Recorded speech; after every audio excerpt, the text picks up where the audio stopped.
All right, we're back. Sovereign Minds, the podcast. We should start dancing with that one, too. It's August 15th, 2025.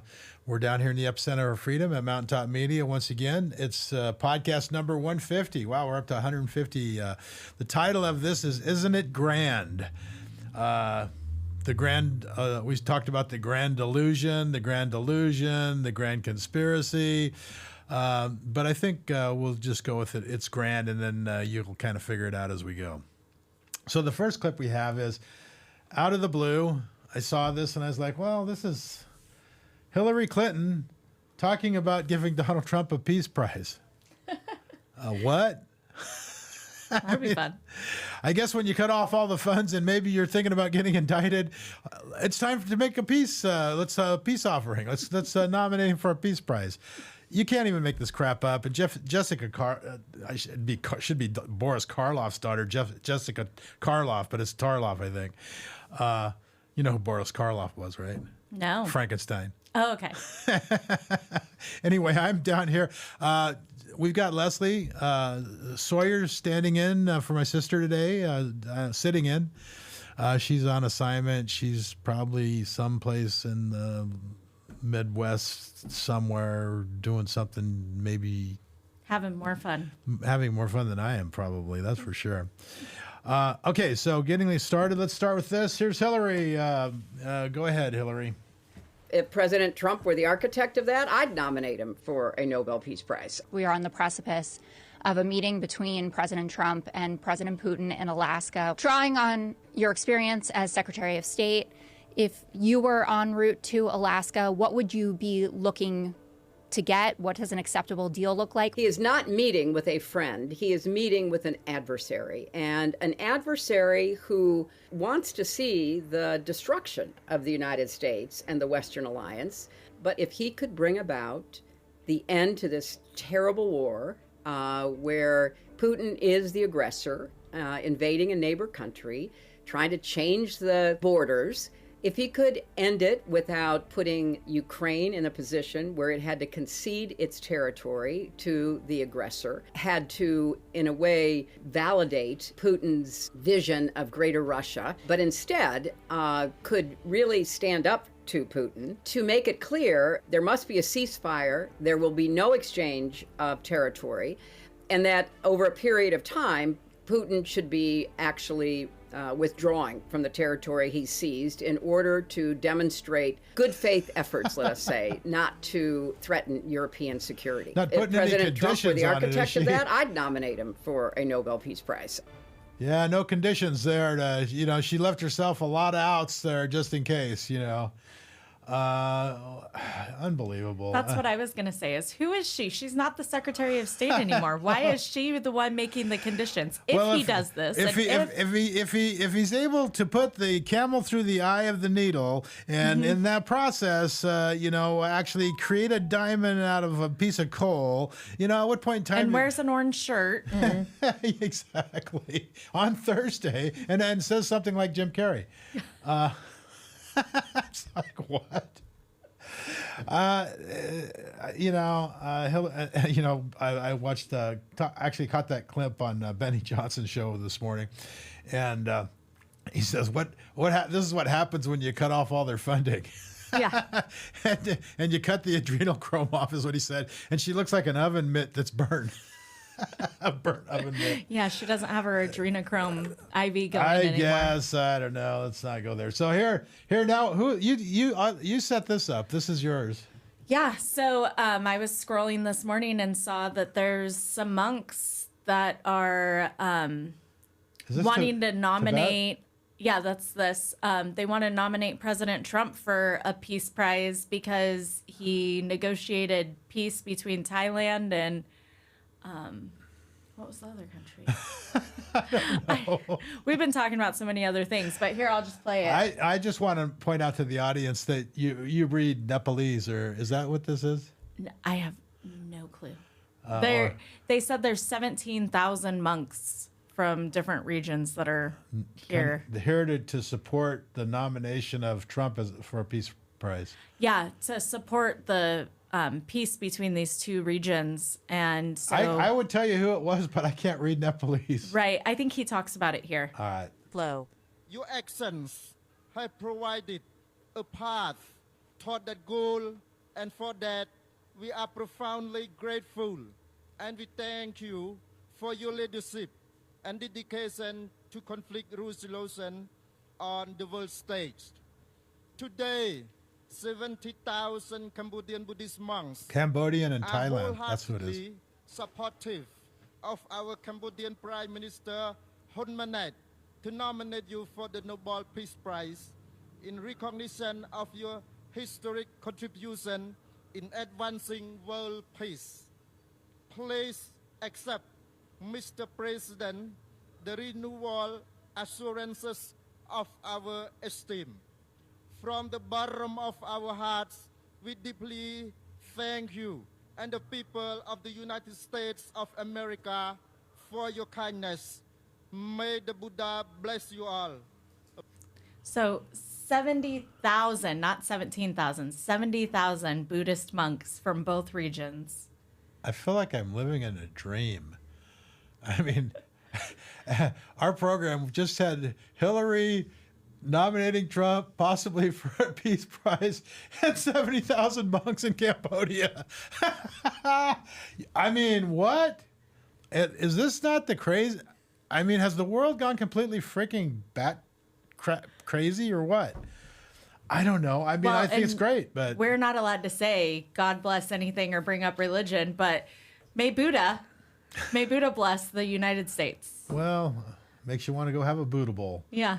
I could barely understand what they're saying anyway. So I can't read what they're saying. I could read the sign. Thank you, Mr. Trump, Mr. President. Wow. You know, we live in crazy times and it's going to get crazier. And I think part of what we're talking about is because, you know, what's happening is crazy.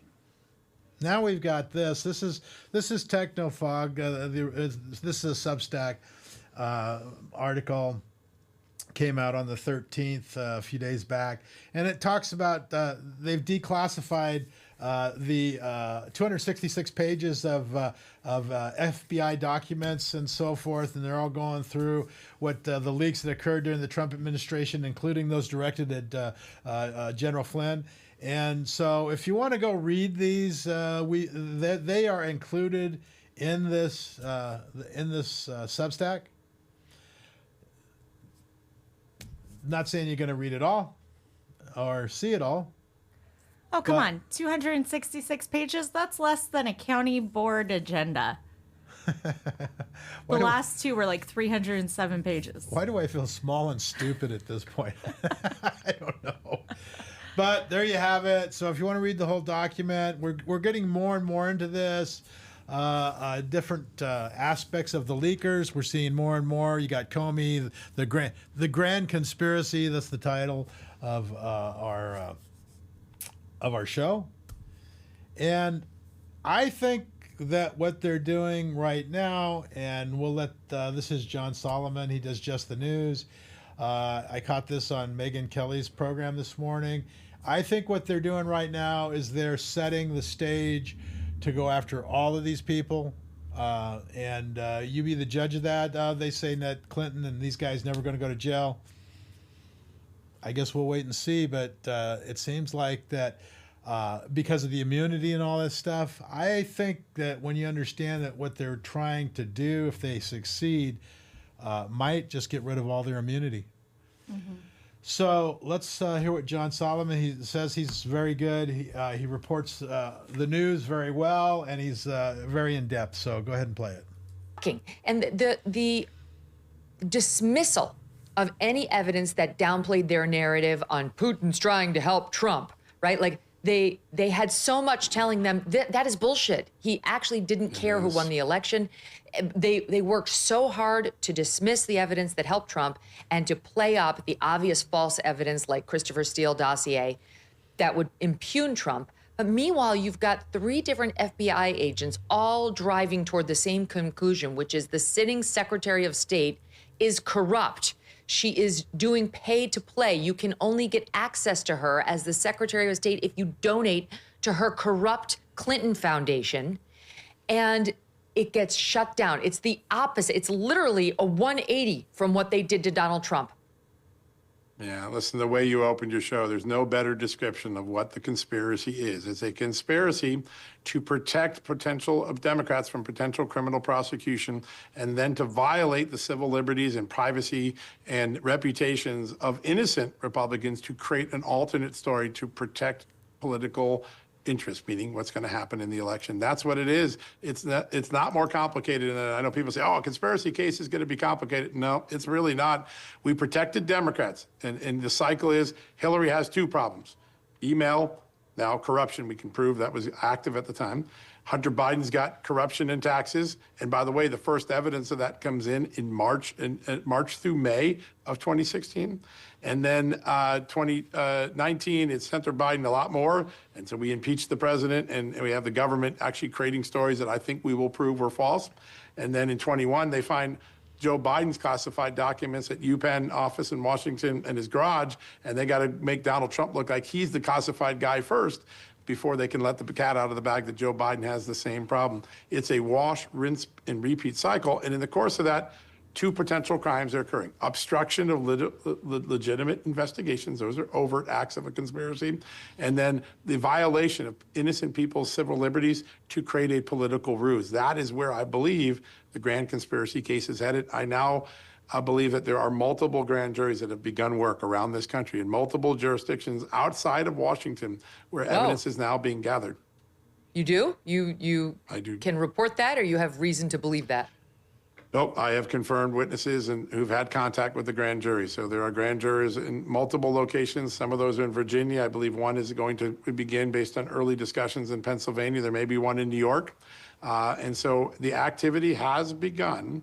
And the question now is, and those are probably not going to be the indicting locations. I think the more likely thing is you use multiple grand juries just to make it easy to gather lots of information quickly. That's the way strike forces work. And then you keep working from there. But there are multiple locations where pieces of this are being looked at, and maybe the grand jurors don't even know it's a grand conspiracy, just looking at some of the overt acts in one of these chapters of this sad story. But that is going on, and I think it's going to be a process, right? It's going to be a 6-month process. I don't know the reason yet. I wish I knew. I don't know the reason. I mean, there's lots. It could be related to the 2020 election. Yeah, that's where my mind went. Yeah, so we don't know yet. I just know that certain witnesses have been contacted about acceptance of grand jury subpoenas, and they're in different locations. So the process is beginning, but it's a long process. And there we go. Good enough.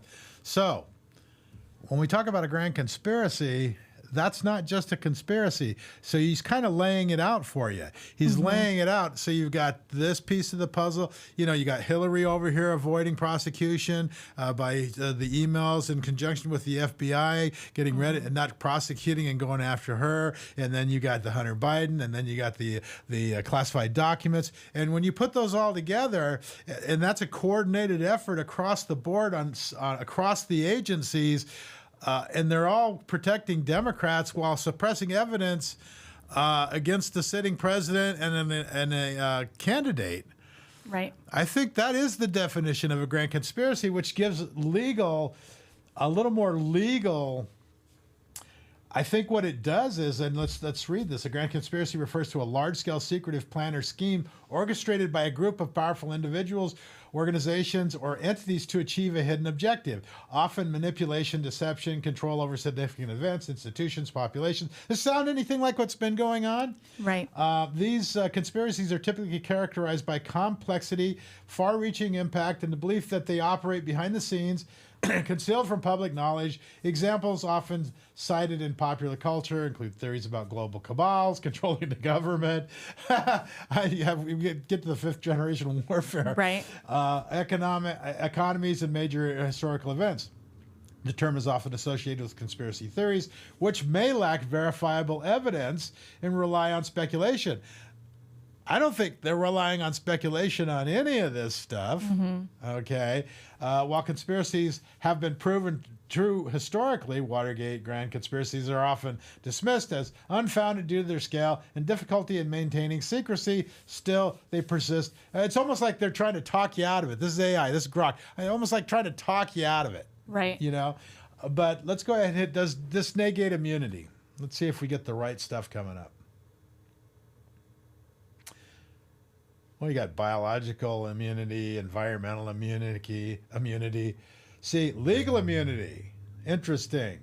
In a legal context, negating immunity can refer to overcoming protections like diplomatic immunity, sovereign immunity, qualified immunity for officials. Do you think maybe that there's a plan being implemented Right. here? And we were all asking why the last acts of Biden on his way out of office were all these blanket, pardons yeah. for things that hadn't ever happened yet. Why would you do that? Well, because they needed immunity knowing they had broken the law. And this could negate all This of could their negate immunity all of it. anyway, because of this grand conspiracy thing across agencies. It starts becoming, and at this point in time, it's like, if you see a trees in the forest all planted in a straight road, do you need to see that somebody planted them to Right. know that it was done by somebody as a plan? Yeah. I mean, at what point in time? See, that's the thing I have a problem with Grok or X, is that they don't put two and two doesn't necessarily equal 4 to them, because they have so much bias that they throw into these things. It's like you don't have to see that the trees are in a row to know somebody planted them sometimes. At some point in time, your own intuition starts to kick in, going, there's something going on here. Where there's smoke, there's fire. Okay? Well, I don't know if Grok has any intuition. Okay, because that would come with actual experience. Yeah. And all it has is documents that it can read through or documents that it can access. Okay, so biological conspiracies. Well, what illegal? Let's go back up there. International accidents. These like the International Criminal Court can sometimes bypass state immunity for crimes like genocide. Well, I mean, we'll see. There's obviously something going on here. There's some smoke. Is there fire? Right. I guess we'll find that out. And then legal conspiracies about elites evading justice often point to real issues, wealth influencing legal outcomes. This can go back to people like Nancy Pelosi and all of her insider trading. She wouldn't be protected as long as they can prove that, her contributions to the Clinton Foundation then tie her into all this conspiracy stuff. Right. And the conspiracy to create the whole J6 thing. And, once she's involved in that, then, this is crazy, but it says that the legal part, but the ideas of a singular grand conspiracy is hard to substantiate without concrete evidence. We're seeing a lot of concrete evidence. yeah. We'll see. So the last question we asked Grok here was, what is fifth generation warfare? Well, fifth generation warfare is a concept describing a form of conflict that transcends to traditional military tactics, focusing on non-kinetic, more often covert, highly sophisticated methods to achieve strategic goals. Unlike earlier generations of warfare marked by physical combat, massed armies, and advanced technology like drones, 5GW emphasized manipulating information, perceptions, and societal structures to destabilize and control adversaries without direct violence. Does that even sound a little bit like what we've been talking about? Right. Yeah. Characteristics, information warfare, heavily controlled narratives through propaganda, misinformation, psychological operations. That can include social media manipulation, fake news. I mean, Grok has been paying attention a little bit here to something. Fake news, shaping public opinion to sow division or confusion. Wow. Does that sound anything like what's been Right. going on? Well, and that sounds not only what's happening in our country, but even locally. Our local community.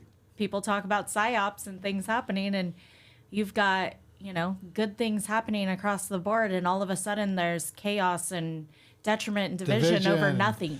And the people that are supposed to be on the same side are fighting each other over stuff. Yeah, and so there's this warfare psyop, and so we're getting more and more into this fifth generation warfare thing because it is a thing. All right, we're getting into information that has been disseminated by high people up in guys that know what they're talking about. I'm not going to name any names yet, but we're getting there. But we're going to be doing that here pretty soon, as we're trying to put all of the pieces together. But we kind of wanted to present this as, hey, does this sound like anything that's been happening in America lately? Non-state actors. Unlike traditional warfare led by nation states, 5GW often involves individuals, corporations, or decentralized groups, hackers, influencers who can wield significant influence without formal hierarchies. Right. Ambiguity and deniability. I mean, boy, plausible deniability has been going on for a long time, but now you've got, with the internet, ambiguity. You don't even know who's doing it half the time. Yep. So they've done doing it with the designed to be hard to trace or attribute, making it difficult to identify the aggressor or respond conventionally. So if you don't even know who's doing it, how can you respond? Right. And this next one's real scary too. Go ahead. Targeting minds and systems. The battlefield is the human psyche, societal trust, or critical infrastructure, e.g., financial systems, elections. The goal is to disrupt stability or erode confidence in institutions. So we've had, after 9/11, we were like the most United States ever, right? Everybody came together. It's us against the world. We're the most united we've ever been. And right after that, it was, you can't trust each other. This side hates this side. There were massive race wars. And all of it started social media, eroding people's trust in, this media company's lying to you, this, politician's lying to you, this, and it's little things over time, and they're chipping at it. They're putting it in the school systems. It's everywhere to slowly Does this sound cause a like divide. fifth generation Sun Tzu, maybe?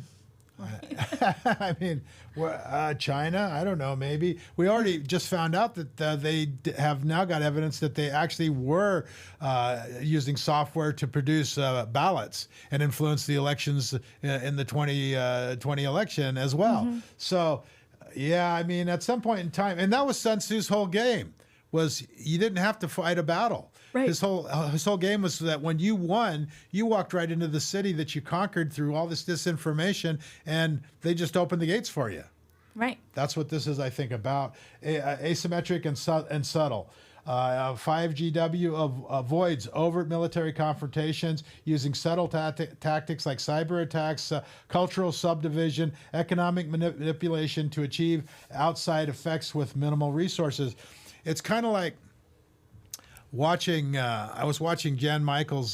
She did an interview on one of the stupid fake news programs where they got into a slavery thing, and she's like, "What are you talking about? As soon as you say slavery, American white people, it's all white supremacy." Right. Well, it was only 2% of the people that even owned slaves, which is not even the issue. Is that slavery has been going on for like 5,000 years. Every race has at some time or another been enslaved or has participated in being slave owners.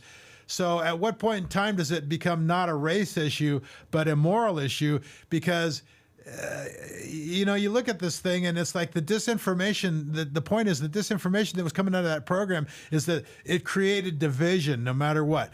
No matter what the issue, it doesn't matter what the historical content is. It doesn't matter that 3/4 of America came out against slavery and banned it before they had the war with the South to eliminate it. And the only two countries in the history of the world that actually got rid of slavery was England and America. That's not about creating division, is it? It's all the Marxist racists is what they call them. I think this is completely right on this PSYOP, this fifth generation warfare. It's all about who's ever the actors behind it. It doesn't really matter. They're these shadowy figures in the background, whether they're from China or the New World Order or the European Klaus Schwab, whatever. But this is what I think is happening, and this is what we need to become aware of. We need to unite as a country and as a people and as a culture, because what they're doing is that they are trying to divide and conquer. It's very obvious, and we need to stop it. And, we might argue about different aspects of being free, but you can't just keep arguing and become unfree because you can't unite enough around the issues. Well, and I think we talked about it when we talked about the One Big Beautiful Bill thing, but I said it was after 9/11 that we were united, but actually Bill Clinton was the president during Y2K. Do you remember the fear and drama and division and chaos that Y2K caused? Yeah. Is it coincidental that Bill Clinton was the president during that time? I still have Y2K gear Right. somewhere. So, I mean, you've got that. You've true. got all this division. You've got all this Fear. chaos, mistrust, fear. And we talked about it when we talked about the One Big Beautiful Bill. The best way to get people to just hand you your rights and freedoms is by having this imminent fear off in the existence. Like, oh, if you give me this, control of this, I'll protect you against what I created. Go back to 9/11. After 9/11, they passed the Patriot Act. Right. The Patriot Act was exactly that. We have to protect ourselves from this internal and this and that. So it's like we got to save democracy by getting rid of democracy. That's what this all was about. It's like George Bush. George Clinton. Boy, there's a Freudian slip. Gee, who knew? They had kids. They are BFFs. Yeah, right. So, but the point is that the whole thing was about creating fear, was about creating division, and by using that as the emergency, we've seen it in COVID as well, to get rid of your rights. We got to save democracy by getting rid of democracy. We got to save your freedom by getting rid of it. Yeah, well, and here we've got Gavin Newsom, who's going to save democracy by gerrymandering the state as a reaction to Texas gerrymandering. The thing is, he was talking about redrawing those district lines 2 weeks before Texas even went. This is not a response to Trump. Oh, look, it's Trump's fault I'm having to do this. No, you were talking about it. I was at the Capitol 2 weeks before I heard anything about Texas, and I heard about Newsom's redistricting. Gavin Newsom. He gives Slick Willie a pass. What can you say? Anyway, I think Can't make it up. Yeah, you can't, because I think he's through. I think politically he's completely shot himself in the foot. There's nothing there. But he's backpedaling, because it's really interesting when you're in power and after a while and nobody's paying attention to you, and the old king with no clothes thing. I think that's where we're at. And boy, the layers of the onion are getting peeled off and the Band-Aids are coming off. So but we're going to do more and more on this fifth generation stuff. And let's end with Tom McDonald. This came out this morning, 5 hours ago. And describes Newsom so well. Newsom. The propaganda is on every channel. They think we stupid, like the truth is just too hard to handle. Put on your camo, it's a culture war and load the ammo. They want Antifa ruling everything like it's Seattle. And they want anyone who's fighting to be dead and canceled. They want rainbows in the classrooms and 15 different bathrooms and white guys that hate black dudes. They want war, they don't want peace. They want fentanyl in our streets. They want borders to be weak. I swear the devil lives in California. He a politician. He passing bills that bring chaos and division. Yeah, the devil lives in California. Should be in prison. He got horns, but he tries to keep them hidden. Cause the devil is a Democrat. And we don't play that. They say that. They love America. We know it ain't that. Cause the devil is a Democrat. And we ain't with it. We ain't switching. Y'all are tripping. I guess God just built us different. They get celebrities to do they talking. They get mansions while they cram us all into apartments. Tell us it's cool to stay in school and then make you retarded. If you ain't liberal, then they treat you like you human garbage. If you speak up, then you a target.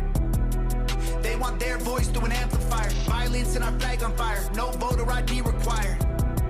They want war, they don't want peace. They want defund the police. They want you surrounded by screens. The devil lives in California.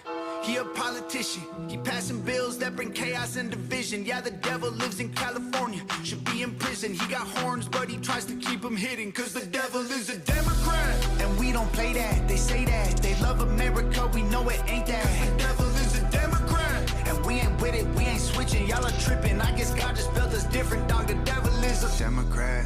That's a fact, that's the truth. Look how bad that it gets when it's blue. The devil is a Democrat. That's a rap, it ain't news. And the way they treat America is proof.